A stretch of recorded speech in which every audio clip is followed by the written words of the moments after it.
she was like, stop pushing. And then she got mad at me. I'm like, why are you getting mad at me? Freak out, okay? When things don't go to plan. Because in today's story, you will see how nothing went according to plan with me. So March 22nd. Woke up pretty early, like around 5:45. I was awake the whole day, okay? Didn't take a nap. Now it's nighttime and I came into this room and I was getting on the bed. I'm like, you know what time is it? I didn't even check like the time. I looked at it and I was like, oh wow, it's like 12 on the dot. I was like, okay. So as soon as I like got on the bed, I felt like my water broke. And as soon as I went like this and I felt it break, I was like, this can't be it. This can't be it. Like, I am so tired. It is midnight. I've been awake. There's no way I can have a baby right now. Like, there's no way. I need to rest. I need to sleep. So I was like, you know what? This might be a little false alarm, because there was a false alarm a week before that. So water was still leaking. And I was like, yeah, pretty sure this is the real thing. But then I was like, you know what? I don't know, because I don't feel any cramps. So this might not be it. Let me jump in the shower, because, you know, my water was breaking. So I was like, let me get in the shower. And that's when I realized, I was like, yo, this is it. I'm gonna have my baby and I haven't even slept and I don't even know how I'm gonna do this. Let me just ride this out for as long as I can, because that was part of the plan, was to like stay at home for as long as I could take the pain.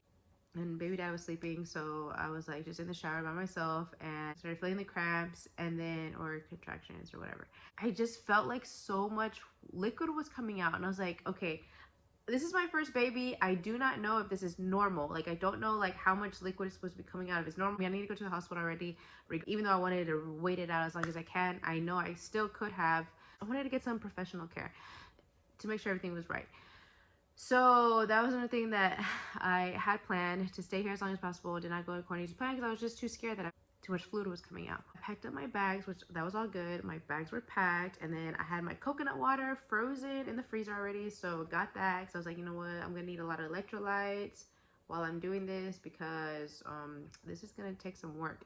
And then I got that, and then I also packed my snacks. So I packed like bananas, and I put that in my bag, and I was like, okay, what else can I have to give me energy? Because like when you have a baby, it's like a marathon. You're gonna do the most work that you've done in a very long time for who knows how long, right? So like you really need to get some food and some water, and they don't let you, right? Like they don't really let you like eat. Well, a lot of hospitals don't let you eat, just in case like you need to get a C-section or they need to like put you to sleep for whatever reason. So they don't really encourage eating, but I was like, I don't care. Anyway, so get straight to the hospital.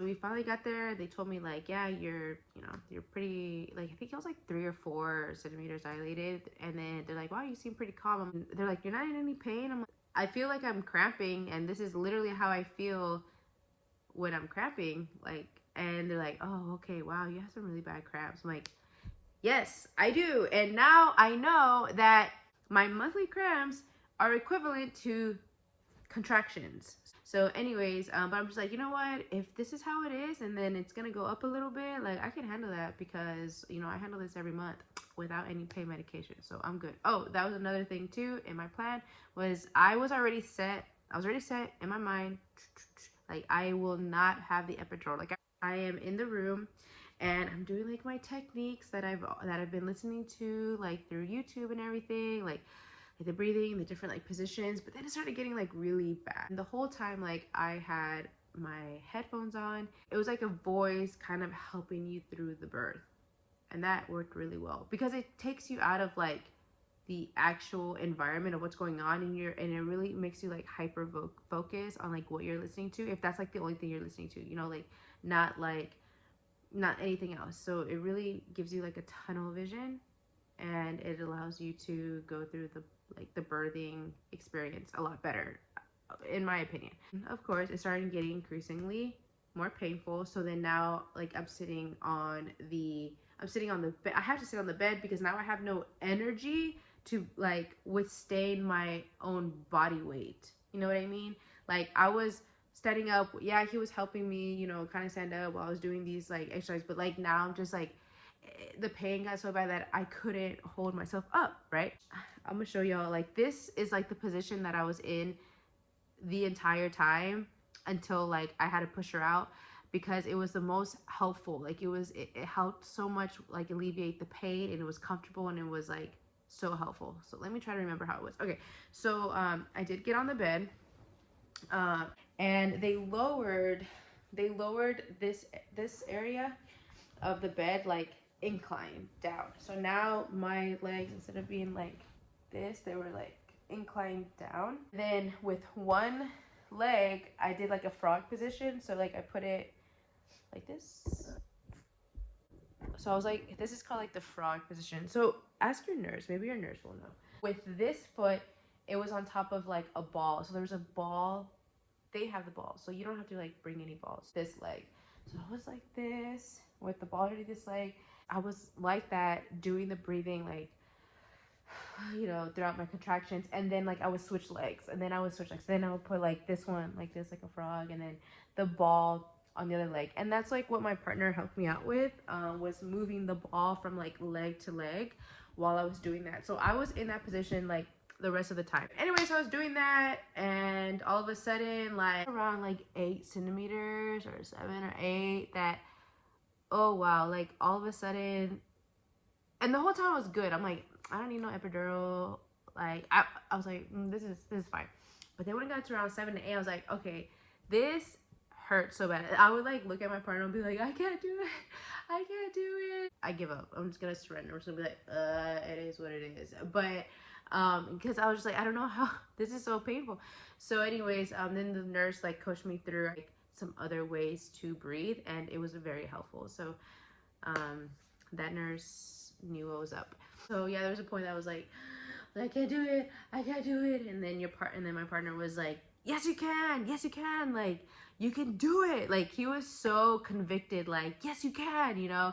It wasn't even like yeah you can, babe, like yeah you can. No, it was like, yes you can. And I was like, okay, you're right, I can, okay, thank you. So like that really helped out. It was like having somebody there to really like tell you can do it whenever you feel like giving up. Be that person to help you with all these like different positions, like with moving all the equipment, and to just like hold your hand and just be like, you can do it, you can do it, you're doing wonderful, like, you know, your baby, you know, like giving all that like positive like affirmations definitely helps. Anyways, he was like, yes you can.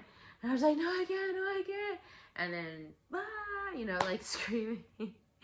Like I said, I didn't have an epidural. So the positive thing about not getting epidural is that you can feel everything. Okay, hold up. I know you can't feel everything, but it's positive because you know what to do with your body. Like, you know whenever the baby's coming out and that you need to push now, like, and you know how hard you're push, like, you know. So now I know I need to push her out. So I'm like, oh my gosh. I was like, I need to push, the baby's coming. And the nurse starts freaking out. She's like, wait, hold up, don't push, because I need to go get the doctor. And I'm like, okay, well hurry up because I need to push. So like I'm pushing, and then she's like, stop pushing. And then she got mad at me. I'm like, why are you getting mad at me? She's like, stop pushing, like, you know, you can really hurt the baby. I don't know if that's true, but she was like, you can really hurt the baby, so stop pushing. I'm like, what? I know I need to push.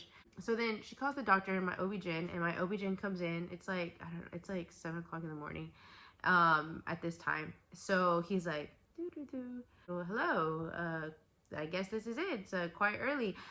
She was due for April 1st, and now it's March 23rd.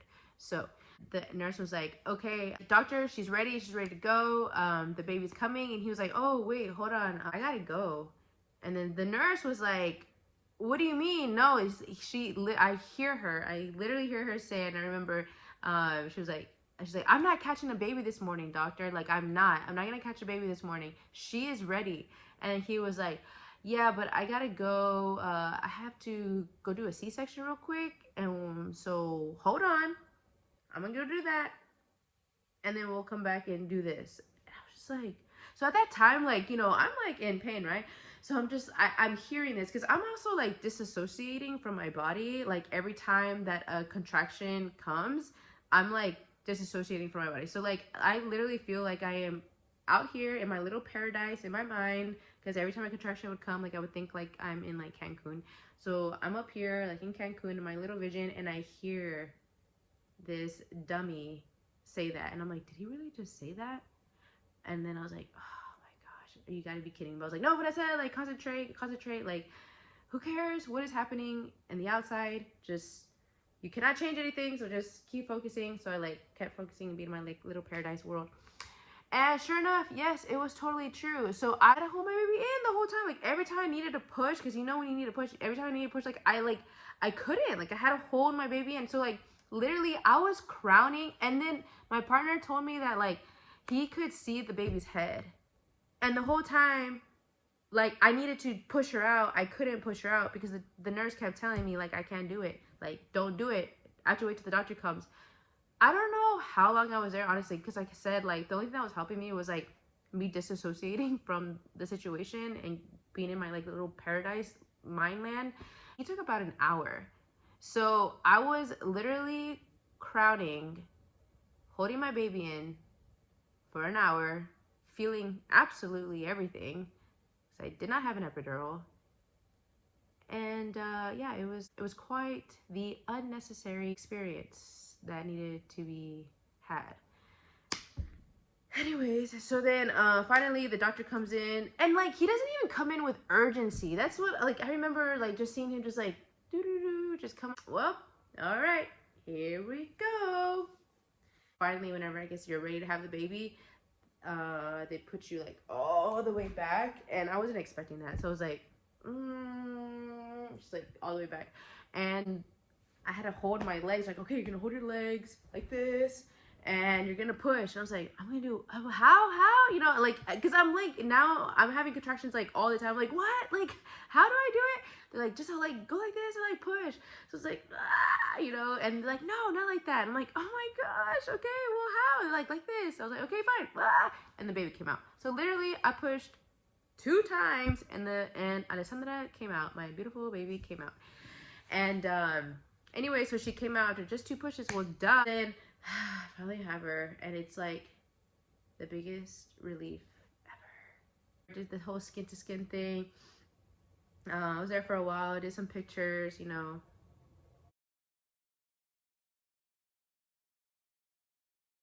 I was like, oh my goodness, how does my baby look like? I was like, oh wow. I was like, she's super hairy.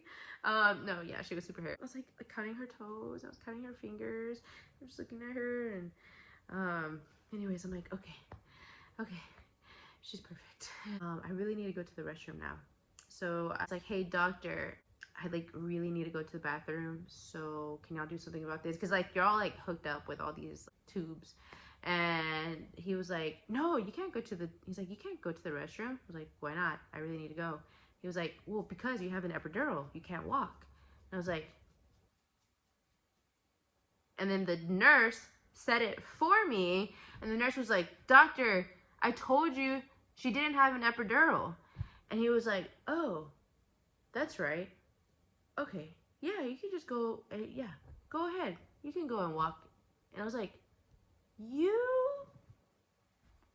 thought this whole time that I had an epidural and like I could have just been chilling, you know, or whatever. I don't even, obviously was under the impression that I had one, and obviously did not have the urgency to like have to deal with me at the moment. So I was just like, at that time I was like, oh my gosh, this is so awful. Anyways, so okay, so nobody told me this. Nobody told me this information. But yes, everybody tells you that giving birth is very painful. Yet they leave out that the process of them taking out your placenta, like making sure that you have no more placenta in you, is so terribly awful. Like, I didn't cry while I was in labor, but I most definitely cried whenever they took out the placenta. They like, and I don't know if he just did it like so rough, if this was just me, and I hope it was, because I hope that not everybody has experiences, but oh my goodness, like he stuck his hand, like when I say that he put his fist or his hand, oh gosh, now just thinking about it, that he stuck his hand and like touched my spine with how hard he was pushing. That's exactly what was happening. Like it hurt so bad. He like went like this and was just like making sure all my placenta came out. Like it hurt so bad. I was like, what did I ever do to you? Like, what did I ever do to, like, to deserve all this unnecessary pain? I'm telling you, it hurts so bad, and nobody told me that. So yeah, prepare for that. I mean, there's nothing you can do about it. Hopefully they don't have to do it as hard as they did it to me. Reason why this doctor was a complete loser. So then so we stayed in the room like for the night, and then now like I want to go home. Like all I want to do is go home. Oh, before I say that, the whole time I was like in labor, my partner was giving me my frozen coconut water. By this time it was very chilly. It was like really cold and like perfect. And I really do think that that helped me with, like, you know, maintaining and having sustained energy throughout the whole time. Because I ate, like, I was like, give me some, like, you know, banana. He, like, gave me the banana, and he gave me the coconut water. So those extra snacks really did help. Oh, you know what? Another thing that did help too, this should totally be another video. The, like, chapstick. Because you're, like, breathing so much, like your lips get dry. So, like, I kept telling him to put, like, chapstick. And chapstick that, like smelled like Christmas cookies, and so it kind of put my mind into like another setting, like a peaceful, Christmassy, whimsical kind of setting, because of the chapstick that I kept smelling. Anyways, so now we're in the room, right? So we're in the room. All we want to do is like go home. Well, all I wanted to do was go home, and everybody came and signed all the papers, you know, everything that you need to do to leave. And guess who was the only person that we were waiting on? My wonderful OB GYN. And I was like, okay, well, can y'all get him? Can y'all get him to sign the papers? Because, like, we gotta go. Like, everybody signed. We're just waiting on him. And this is, like, at 9 o'clock in the morning. Tell me why no one could find him, or, like, or he was busy. And then finally, like, at 1:30, he finally came. And I was like, oh, my gosh. Like, we've been waiting for you, you know? And he comes in, and then all he has to do is just like sign it and leave. Like, is this what we're waiting for? And also, like, the birth certificate, I don't think this has anything to do with him, but for some reason her birth certificate is like the lamest birth certificate ever. It like it has all these blanks. It doesn't even just tell you like what day she came. And at the bottom, I was like, that's weird. Why wasn't this filled out? Anyways, so it still isn't filled out. So then we took her home, and then I took her home. But yeah, so that was my birth story. I also had her during the pandemic, and I had a plan, and the plan was not necessary because they had their own protocol for the pandemic. So you know, visitors, no this and that, blah blah. But anyways,